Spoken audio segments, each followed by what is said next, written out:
سلام. تو این ویدیو میخوام بهتون آموزش بدم که از کجا بفهمید LNBتون سالمه یا خرابه. نیاز به یه دستگاه مولتی متر داریم. همونجور که میبینید من یه سوزن این قسمت کردم داخل فیش LNB. دستگاه رو حالت بازر قرار میدیم.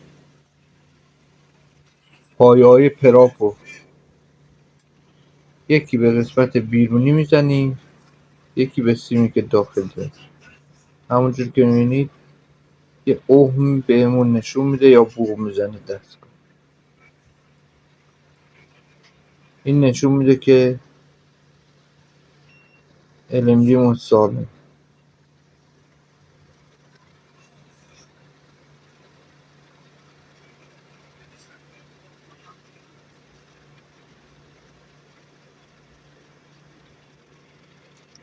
این الان LNB سالم.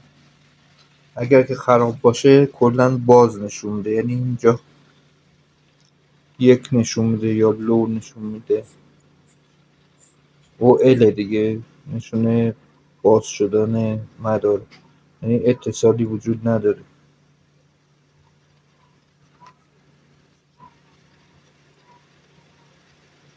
ببینید همونجور که میبینید LNB سالم.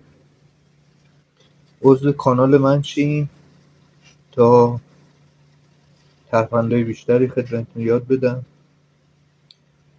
نیاز به تعمیر کار نداشته باشید، خودتون تو خونه لوازمتون رو تعمیر کنید.